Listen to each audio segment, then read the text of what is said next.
लेके जाइए, ठीक है। ये आपको करना है, लेकिन जब अंदर लाना है तो आपको 5 सेकंड होल्ड करना है, फिर रिलैक्स करना है। आपको थोड़ा सा वेयर करना है, उसके बाद धीरे धीरे ये सेट करना है। ये इतनी एक्सरसाइज आपकी होनी है।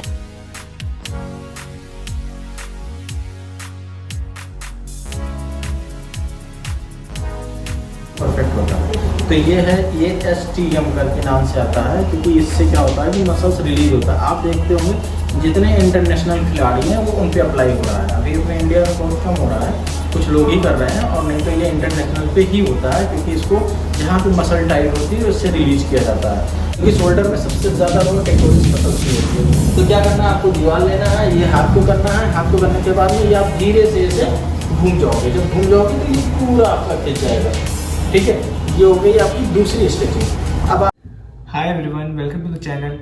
तो आज का जो वीडियो बेसिकली बेस्ड है फिजियोथेरेपी के ऊपर है कि हम कैसे फिट रह सकते हैं, हमें किन फिजियो के पास जाना चाहिए, और अगर इंजरी हो जाए तो हम कैसे रिहैब करें। तो जो मैंने आज क्या करा है कि मैं एक फिजियोथेरेपिस्ट के साथ हूँ जो कि BCCI के साथ जुड़े हुए हैं, मिज़ोरम क्रिकेट एसोसिएशन के साथ जुड़े हुए हैं, मिस्टर शाहरुख खान, जो अभी करंटली अंडर 19 मिज़ोरम के स्टेट के फिजियोथेरेपिस्ट हैं। तो मैंने उनसे काफ़ी क्वेश्चंस पूछे जो व्यूवर्स ने मुझे पूछे थे, कहा था कि पूछने को। उनके जो आंसर्स हैं वो आप देखेंगे। तो वो किस तरह से इंजरी से बचना है, कैसे रिहैब करना है, तो वो सब बताएंगे। और मैंने इस वीडियो के लिए स्पेशली एक शोल्डर का रिहैब लिया है। तो आप लोग को जिनको भी शोल्डर की इंजरी है वो ये वीडियो ज़रूर देखें, और इंजरी से बचने की इसमें बहुत सारी बातें हैं वो ज़रूर देखें। तो प्लीज़ वीडियो को स्किप ना करें, पूरा देखें और इन्फॉर्मेटिव चीज़ों का मज़ा लें। तो फर्स्ट क्वेश्चन है मिस्टर शाहरुख से कि इंजरी क्यों और कैसे हो जाती है प्लेयर्स को। हाय फ्रेंड, मेरा नाम शाहरुख खान है। मैं स्पोर्ट्स फिजियोथेरेपिस्ट हूँ और मैं cricket association of Mizoram under 19 का फिजियो हूँ। और मैं आज आपको बताने जा रहा हूँ कि इंजरी कैसे होती है और क्यों होती है खिलाड़ियों को। तो पहला नंबर जो इंजरी होती है वो ज़्यादातर बॉडी को टाइट हो जाने की वजह से या ओवरलोड काम करने की वजह से। जैसे अगर फास्ट बॉलर हैं, ज़्यादातर वो बॉलिंग करते रहते हैं, कंटिन्यूस में बॉलिंग कर रहे हैं, तो उनकी मसल टाइट हो जाती है, इसलिए उनको बैक इंजरी या शोल्डर इंजरी हो जाती है या नी इंजरी होती है। अगर किसी प्लेयर को इंजरी हो गई है खेलते टाइम, तो उसको सबसे पहले क्या करना चाहिए। देखिए, अगर इंजरी हो गई है प्लेयर्स को सबसे पहले ग्राउंड पे, तो उस समय उसको क्या करना चाहिए। उस समय उसको पहला नंबर वहाँ पे आइसिंग देखनी है। आइस है तो उसको आइसिंग करना है उस पॉइंट पे जहाँ पे पेन हो रहा है, उस पॉइंट पे उसको अपने आप से आइसिंग करना है पहला नंबर। अगर वहाँ पे इंजरी दो तरह, अब इंजरी में देखना ये है कि इंजरी हुई तो ब्लीडिंग तो नहीं हो रही। अगर ब्लीडिंग हो रही है तो आपको आइसिंग नहीं करनी है, आपको फौरन हॉस्पिटल जाना है। अगर ब्लीडिंग नहीं हुई है, अगर ऐसे इंजरी है, स्वेलिंग आ गई है, ठीक, तो वहाँ इन्फ्लेमेशन हुआ, तो आपको फौरन आइसिंग करना है 10 से 20 मिनट उस समय। उसके बाद वहाँ से आप निकलिए, सीधे आप अपने स्पोर्ट्स फिजियो के पास जाइए। वो आपको देखेगा, टेस्ट करेगा। अगर उसका केस है, अगर स्ट्रेन है, मसल स्ट्रेन है या लिगामेंट इंजरी है, कौन सी ग्रेड की है, अगर उसको ट्रीटमेंट करने का है लेवल का, तो वो ट्रीटमेंट करेगा। नहीं, वो आपको फिर रिफर करेगा कि आप ऑर्थोपेडिशियन के पास जाइए। जैसे क्या करते हैं ना, हम लोग पहले ऑर्थोपेडिशियन के पास चले जाते हैं, उसके बाद फिर हम वापस आते हैं फिजियो के पास, तो वो बहुत लॉन्ग टाइम निकल जाता है। 80% होता है कि वो फिजियो ही ठीक कर देगा, 20% ऑर्थोपेडिशियन के पास जाना पड़ता है। तो आप कोशिश ये करो कि अपने फिजियो के पास जाओ और वो अपना आपका प्रोटोकॉल बना के देख लेगा, वो आपका ट्रीटमेंट स्टार्ट कर देगा। वो जब ट्रीटमेंट करेगा तो आप जल्दी ठीक हो जाओगे। अगर किसी प्लेयर को फर्स्ट ग्रेड या सेकंड ग्रेड इंजरी हो गई है तो वो ऑर्थोपैड के पास जाए या स्पोर्ट्स फिजियोथेरेपिस्ट के पास जाए। इंजरी में जैसे क्या हो गया कि फर्स्ट ग्रेड इंजरी और सेकंड ग्रेड इंजरी और थर्ड ग्रेड इंजरी।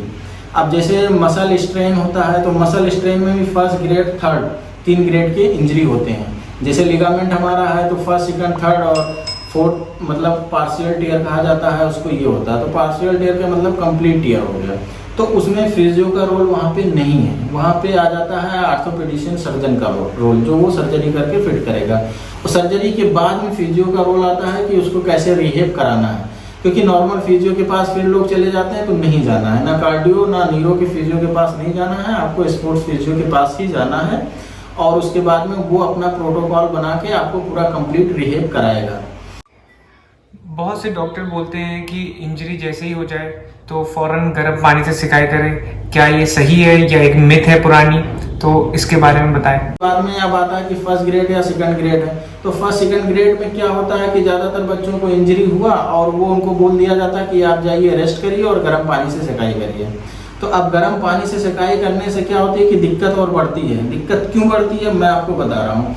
इसलिए दिक्कत बढ़ती है क्योंकि इन्फ्लामेशन होने का मतलब ये हुआ कि मसल स्ट्रेन हुआ, मतलब मसल टियर हो गया वहाँ पे। अब जब मसल टियर होता है फाइबर तो उसमें ब्लीडिंग होती है, तो वो ब्लीडिंग होने के बाद में वहाँ पे पार्ट पे हीटिंग हो जाती है, पूरा वो गर्म हो जाता है पार्ट। अब गर्म पार्ट पे अगर आप गर्म पानी डालोगे तो कहाँ से वो हील होगा? तो वहाँ पे आपको क्या करना है कि आपको वहाँ पे आइसिंग करना है और अच्छे से वहाँ पे आप आइसिंग करिए। हर 2 घंटे पे 10 मिनट आइसिंग करिए 3 दिन तक कंटिन्यू। मसल में अगर लगातार स्टिफनेस बढ़ रही है तो उसके लिए प्लेयर क्या करे? कि मसल टाइट हो जा रहा है तो उसके लिए हम क्या करें? तो जैसे बहुत से बच्चे कहते हैं कि सर हम बॉलिंग कर रहे हैं और हमारी मसल टाइट हो गई, अब मुझे बैक पेन हो रहा है, मुझे शोल्डर पेन आ रहा है या मुझे नी पेन हो रहा है। तो उसमें क्या होता है कि मसल टाइट तो हो गया, लेकिन ऊपर से लोग देखते हैं कहते हैं आपकी मसल तो बहुत स्मूथ है, क्योंकि अंदर की मसल टाइट हो जाने की वजह से ही इंजरी होती है। तो आपको अंदर की मसल्स को रिलीज कौन कर सकता है? वो आपका फिजियो कर सकता है रिलीज, क्योंकि फिजियो को मालूम है कि कौन सी मसल्स इसकी टाइट हुई है और वो उसको अच्छे से रिलीज करेगा। उसको रिलीज की टेक्निक भी पता होता है, सारी चीज़ें। तब फिर आप इंजरी से बच पाएंगे, क्योंकि जब तक आपका रिलीज नहीं होगा इंजरी से नहीं बचेंगे। एक स्पोर्ट्स फिजियोथेरेपिस्ट प्लेयर को किस तरीके से ठीक करता है? वो कौन सी टेक्निक यूज करता है, कौन से मेथड्स यूज करता है?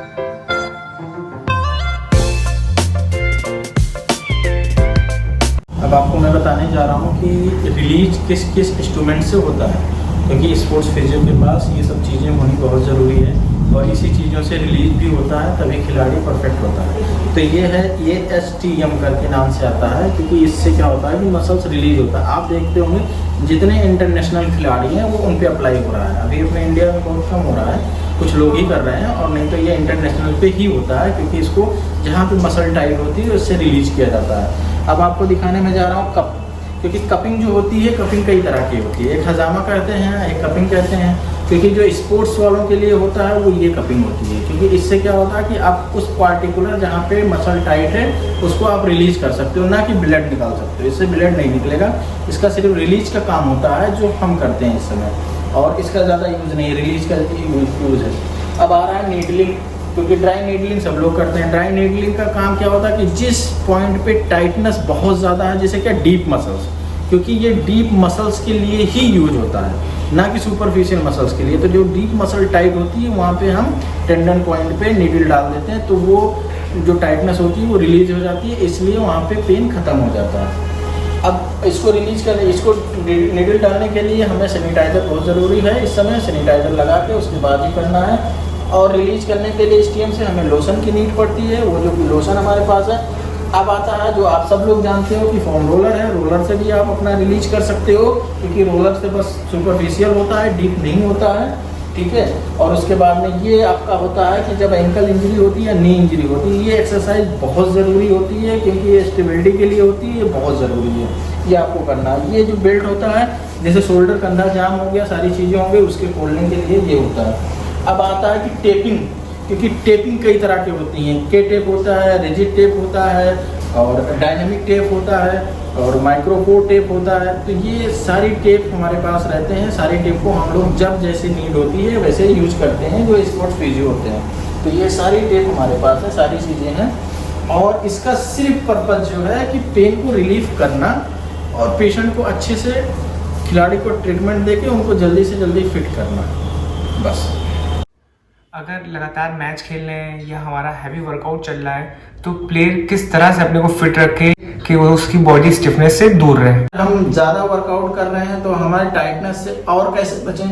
तो उसके लिए और बचने का तरीका ये है कि आप मसाज लेते रहो, हर हफ्ते पे मसाज लेते रहो, क्योंकि हर हफ्ते में अगर मसाज होगा तो आपकी मसल्स फ्री रहेगी। और उसके बाद में अगर आप बहुत ज़्यादा हैक्टिक आप वर्कआउट कर रहे हो, या आप बॉलिंग कर रहे हो, या आप ट्रेनिंग कर रहे हो, या आप मैच खेल रहे हो कहीं पे, तो क्या होता है कि मैच खेल रहे हो, आप 10 ओवर बॉल फेंक दिए, 15 ओवर आप बॉलिंग कर रहे हो, तो वहाँ पे आपके जो छोटे छोटे मसल्स फाइबर होते हैं वो टियर हो जाते हैं। तो उस मसल फाइबर को हील करने के लिए आपको आइस बाथ की नीड होती है। अगर आप उस समय आइस बाथ ले लेते हो फौरन, तो आपके जो फाइबर मसल टियर छोटे वो फाइबर हील हो जाते हैं। तो वो फाइबर जब आपके हील हो जाएंगे तो उसके बाद में आपको इंजरी नहीं होगी और मसल आपकी टाइट भी नहीं होगी।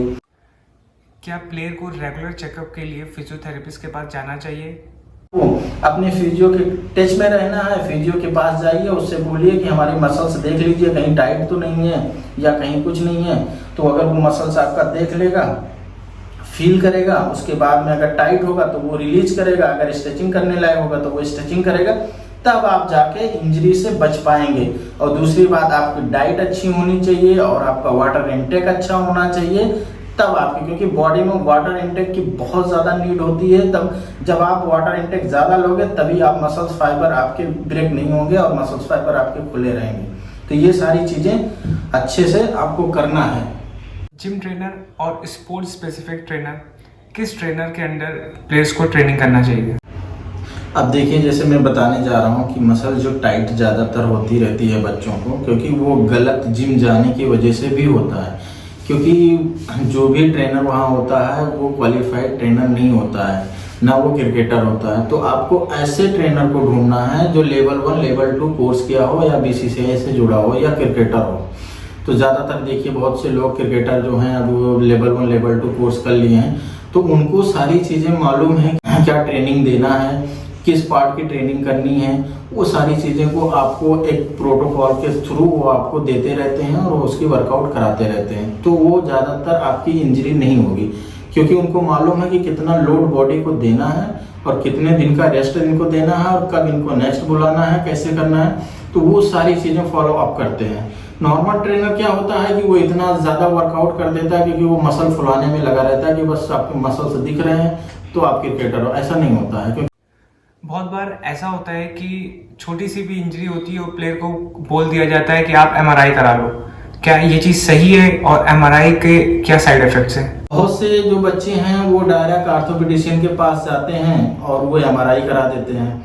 ये MRI इतना ज़्यादा नुकसानदेह है बॉडी के लिए कि मैं आपको क्या बताऊं। अगर आप 1000 एक्सरे करा लें उसके बराबर है कि एक MRI। तो उससे बोन बहुत वीक होती है, तो बोन वीक होगी तो आपकी वीकनेस होगी।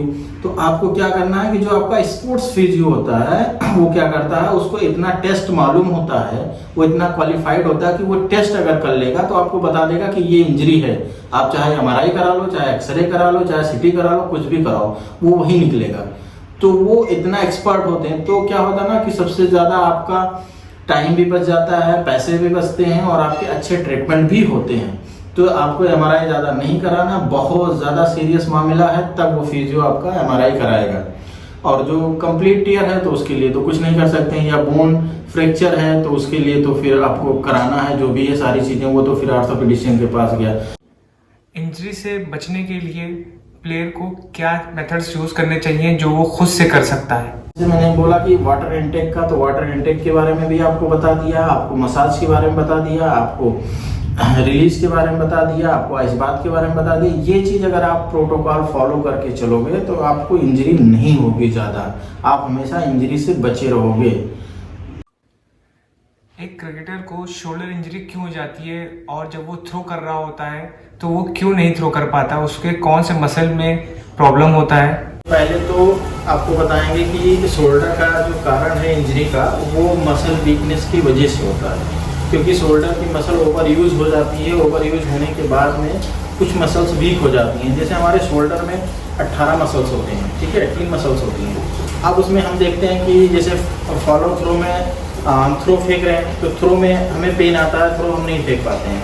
अब थ्रो ना फेंकने की वजह से हमारे पास सबसे ज़्यादा जो मसल्स होती है वो टेरिस मेजर और माइनर एंड सब स्केपुलरी मसल्स, वो वीक हो जाने की वजह से हम नहीं फेंक पाते हैं। तो हमें पहले नंबर तो मसल्स को स्ट्रॉन्ग रखना है और सारी चीज़ें देखनी है। अब जैसे इंजरी बहुत टाइप की होती हैं, एनी टाइप इंजरी होती है शोल्डर की, जैसे शोल्डर की इंजरी होती है, यहाँ पे शोल्डर पे बताता है पे आपके खिलाड़ी की मुझे पेन हो रहा है, तो यहाँ पे क्या होता है, एसी जॉइंट होता है, एसी क्रोमियल जॉइंट बोलते हैं हम लोग उसको। वो यहाँ पे लिगामेंट बहुत छोटा सा होता है, वो टियर हो जाता है। वो टियर हो जाने के बाद में जब हम हाथ को ऊपर उठाते हैं तो आपको और फॉलो थ्रो फेंकने के लिए या बॉलिंग करने के लिए या आपको अपने सर्कल राउंड करने के लिए फेंकने के लिए बॉल को, तो वो पेन हमें होता है। तो पहला नंबर तो ये आपकी इंजरी हो गई। दूसरी इंजरी क्या होती है कि हमारे जैसे मसल्स हैं डेल्टॉइड मसल, डेल्टॉइड में 3 मसल्स होते हैं, interior muscle, medial muscle and posterior muscles. तो ये 3 मसल्स में से कोई भी अगर मसल्स वीक है तो आपको शोल्डर पेन आना ही आना है।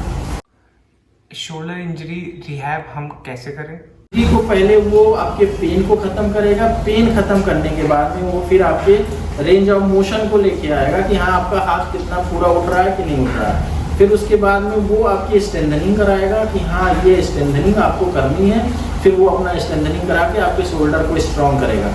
तो अभी हम आपसे एक बात करने जा रहे हैं कि रिहैब कैसे करना है शोल्डर इंजरी का, ठीक है।